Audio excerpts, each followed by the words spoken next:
అందరికీ నమస్కారం. నేను మీ హేమా సుబ్రహ్మణ్యన్. హోమ్ కుకింగ్ తెలుగుకి స్వాగతం.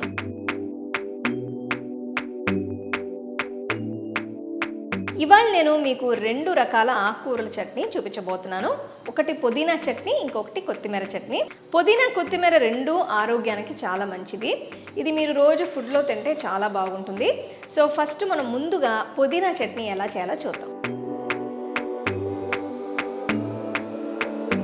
To watch this recipe in English, click on the link given in the description box. మీకు ఈ రెసిపీ నచ్చితే లైక్ చేసి, షేర్ చేసి హోమ్ కుకింగ్ తెలుగు ఛానల్కి సబ్స్క్రైబ్ చేయండి.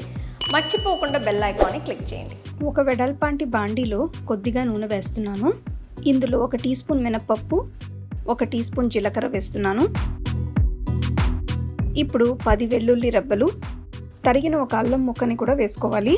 ఇవి కొద్దిగా వేగిన తర్వాత 1 పచ్చిమిరపకాయ, 6 ఎండుమిరపకాయలు కూడా వేసుకోవాలి. వీటితో పాటు చిన్న చింతపండు ముక్కని కూడా వేస్తున్నాను.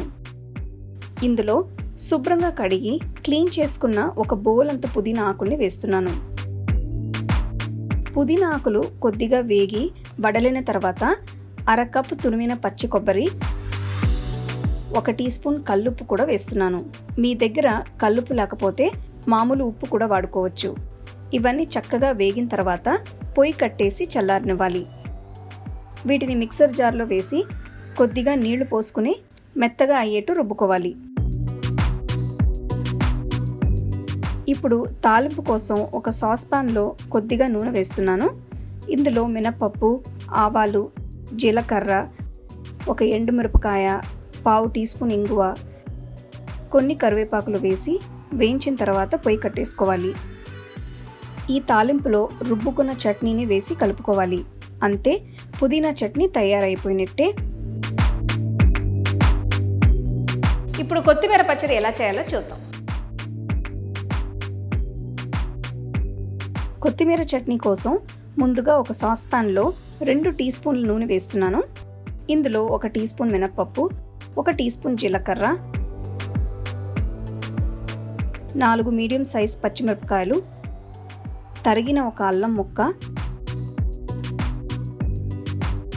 చింతపండు ముక్కలు, 1 పెద్ద కట్ట కొత్తిమీర వేసుకోవాలి. ఈ రెసిపీ కోసం కొత్తిమీర ఎక్కువ కావాలి. వీటిని కాడలతో పాటు కట్ చేసి వాడుకోవచ్చు. ఇప్పుడు 1 టీ స్పూన్ కల్లుప్పు, 1/2 కప్ తురిమిన పచ్చి కొబ్బరి, చిన్న బెల్లం ముక్క వేసి వేయించుకోవాలి. బెల్లం వేయడం వల్ల పచ్చడి లైట్గా తీయగా ఉండి బాగుంటుంది. 5 నిమిషాల తర్వాత పొయ్యి కట్టేసి వీటన్నిటిని చల్లారనివ్వాలి. ఈ పదార్థాలన్నిటినీ మిక్సర్ జార్లో వేసి కొద్దిగా నీళ్లు పోసి మెత్తగా అయ్యేట్టు రుబ్బుకోవాలి.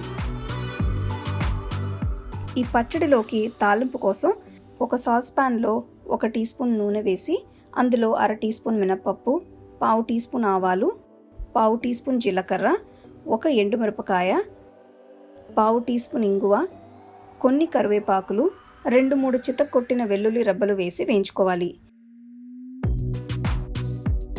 పొయ్యి కట్టేసి రుబ్బుకున్న చట్నీని తాలింపులో వేసి కలుపుకోవాలి.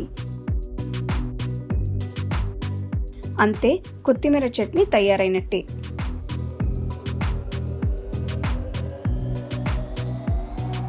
చూసారు కదా, పుదీనా కొత్తిమీర చట్నీ మనం ఎంత ఈజీగా తయారు చేసుకున్నామో. ఇది మీరు అన్నంలోకి కానీ టిఫిన్స్లోకి కానీ తింటే చాలా బాగుంటుంది. ఇవి రోటి పచ్చళ్ళు కాబట్టి మీరు 2-3 రోజుల్లో వాడేస్తే బాగుంటుంది. సో తప్పకుండా ఈ పచ్చళ్ళని ట్రై చేసి ఎంజాయ్ చేయండి. You can get a copy of our first edition of the home cooking book on 21 frames.